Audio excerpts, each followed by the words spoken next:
విద్యార్థుల్లో దాగి ఉన్న సృజనాత్మకతను వెలికితీయడం కోసం వేసవి శిక్షణ శిబిరాలు ఎంతగానో ఉపయోగపడతాయని జిల్లా విద్యాధికారి డాక్టర్ రాధాకిషన్ అన్నారు. మెదక్ జిల్లా రామాయంపేట మండల కేంద్రంలోని ప్రభుత్వ బాలికల ఉన్నత పాఠశాలలో నిర్వహిస్తున్న ఉచిత వేసవి శిక్షణ శిబిరాన్ని ఆయన ఆకస్మికంగా తనిఖీ చేశారు. శిక్షణ శిబిరంలో విద్యార్థుల సంఖ్యను పరిశీలించి సంతృప్తి వ్యక్తం చేశారు. జిల్లా వ్యాప్తంగా 21 మండలాల్లో శిక్షణ శిబిరాలు కొనసాగుతున్నాయని, ప్రతి శిక్షణ శిబిరంలో 100కు పైగా విద్యార్థులు హాజరయ్యే విధంగా చర్యలు చేపట్టినట్టు తెలిపారు. 15 రోజుల పాటు నిర్వహించనున్న వేసవి శిక్షణ శిబిరంలో 6 నుంచి 9వ తరగతి చదువుతున్న విద్యార్థులు దీనిని సద్వినియోగం చేసుకోవాలని సూచించారు. శిక్షణ శిబిరానికి హాజరైన విద్యార్థులకు ఉచితంగా స్నాక్స్ పంపిణీ చేస్తున్నామని తెలిపారు. ఈ కార్యక్రమంలో ఎంబీఓ శ్రీనివాస్, పలు ప్రభుత్వ పాఠశాల ప్రధానోపాధ్యాయులు పాల్గొన్నారు.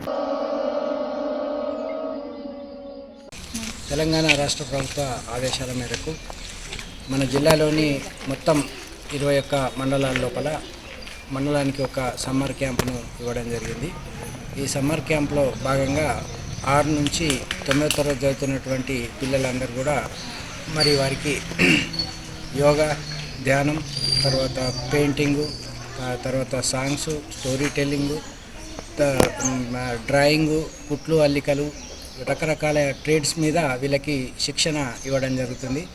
సమ్మర్లో పిల్లలందరూ కూడా ఖాళీగానే ఉంటారు, ఇంటి దగ్గరనే ఉంటారు కాబట్టి వాళ్ళకి కొంత ఎంటర్టైన్మెంటు, తర్వాత వాళ్ళను క్రియేటివ్ వాళ్ళ లోపల ఉన్నటువంటి సృజనాత్మకతను బయటకు తీయడానికి ఈ సమ్మర్ క్యాంపులు అనేటివి దోహదపడతాయి. కాబట్టి మొత్తం 100 పిల్లలకి ఒక క్యాంప్లో అవకాశం ఉంటుంది. కాబట్టి స్థానికంగా ఉండేటువంటి తల్లిదండ్రులందరూ కూడా మరి ఈ సమ్మర్ క్యాంపులు ఉపయోగించుకోవచ్చు.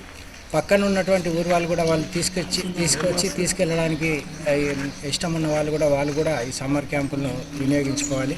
మొత్తం 100 వరకు మనకి కెపాసిటీ ఉంది కాబట్టి 100% మంది పిల్లలు మరి రోజు క్యాంప్కు 15 రోజుల పాటు హాజరు కావాల్సినటువంటి అవసరం ఉంది. ఈ 15 రోజుల లోపల వాళ్ళకి కావాల్సినటువంటి ఈ మెలకువలన్నీ కూడా ఈ ఎక్స్ట్రా కరిక్యులర్ యాక్టివిటీస్లో వాళ్ళకి నేర్పడం జరుగుతుంది.